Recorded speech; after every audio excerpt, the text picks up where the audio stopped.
Well, I'd like to give a shout out to Tito the Fresh. I see you out there, brother. I know you made that video about this brother, Will Smith, who just lost his life due to the ignorance of these Negroes that have been born by these nigga bitches. I'm going to tell you a story that I came close to a stabbing.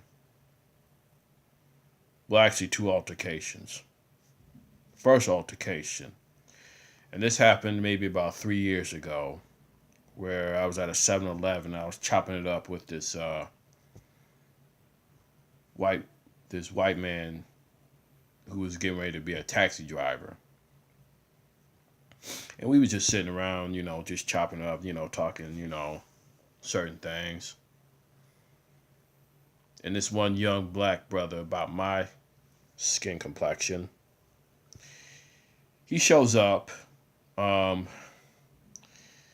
he was amped up about some situation that went bad, and he was talking to some female. And as I went outside to get some fresh air, he was so amped up that this guy bumped into me. Didn't even bother to say excuse me. Now, luckily for myself, I didn't even say a word. He just bumped into me, and luckily I didn't say anything. A few minutes later, this couple come walking in, and this bigger dude, they have an altercation with this dude, with the dude that bumped into me. And to make a long story short, he was saying to the dude that bumped into me, he said, don't talk about my cousin this way, da da da da da da. That's my cousin, this and that. A few minutes later, they get into a scuffle. After the scuffle, the guy that showed up, the couple that showed up, the man that got into a fight with the dude that bumped into me, he had a couple puncture wounds on his body.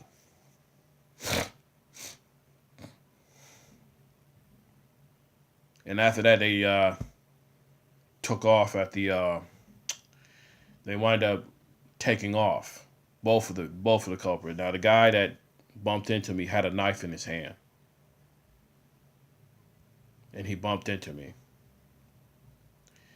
And the guy that bumped into me, he had a knife in his pocket. He was puncturing this guy. Now, the second altercation, I was trying to break up a fight at a liquor store, and one of my partners was getting in my ear telling me, look, man, don't even get involved. And I come to find out this female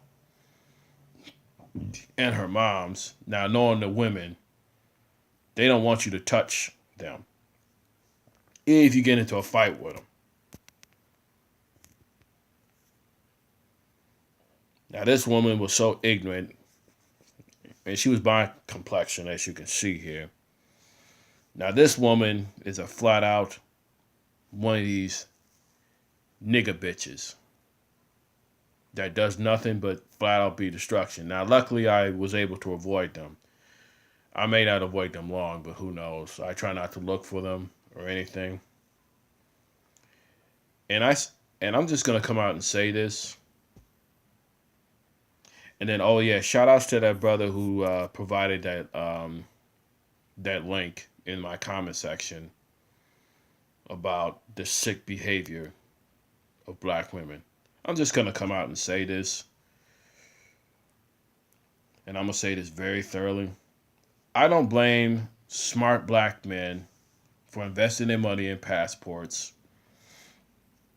I don't blame smart black men for wanting to live in the suburbs. In fact, I don't blame black women for wanting to leave and live in the suburbs. The only sucky part about this is I don't want no Negro living in the suburbs with me. And like I said, I have to agree with Tommy Sotomayor. You bring these Negroes to the suburb and they'll find a way to fuck it up. Matter of fact, I live in the suburbs with my mother right now. And I'll never forget what this cop told me, one of the sheriffs. And he told me, he said, man, I'd rather live in a nice, quiet neighborhood than to sit there and to live in a concentration ghetto camp like Baltimore, Detroit, and places in Chicago, LA, these hood rat concentration camp ghettos. Because you got nothing but flat out roaches that just sit up here and destroy everything in their sight.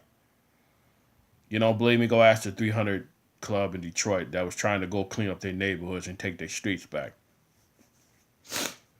But like this nigga bitch, oh, she don't want that. No. And that's why these young boys are fucked up like they are.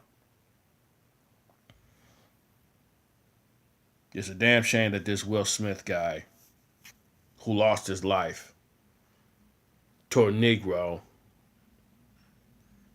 And let me tell you something. If I get hit by a Negro, I'm driving off. Fuck the dumb shit, man. I'm driving off. And like I said, I came close to getting stabbed myself. The guy that got stabbed, he wound up with a couple stitches and had to wear a cane and had to walk around a cane for a couple months. But this is what I'm talking about right here.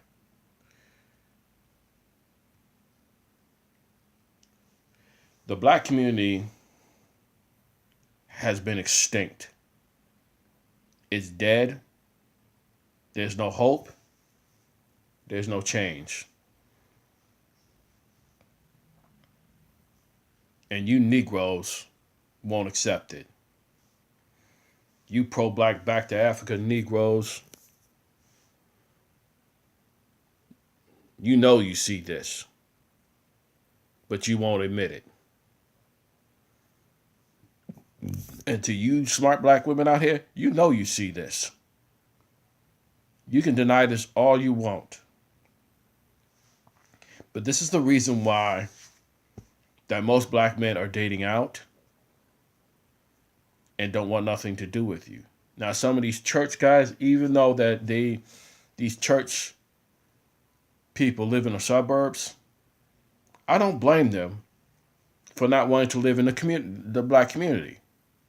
I wouldn't want to live in that concentration camp myself. They just come up here and pimp you during the day on Sunday, and that's it. They don't care about your ass. They just exploit your ass, get their money, and go. Because as soon as a guy has 2 quarters, 2 dimes, and 2 nickels to rub together, and they have that on a consistent basis every day, they're not staying in the ghetto. No, they're going to go live in a suburb somewhere where it's nice and quiet, and you ain't got all that riffraff coming at me, coming at anybody. Because at the end of the day, you want peace. You don't want chaos and destruction. And like I said, shout outs to you, Tito, for making that story. But like I said, you pro-black back to African Negroes, you won't even hear nothing about this. It's like a rat pissing in cotton. Like I said, the black community has been extinct. All I have to say is, hey, there's no resurrection. And with that, this is Carl Mitchell signing off.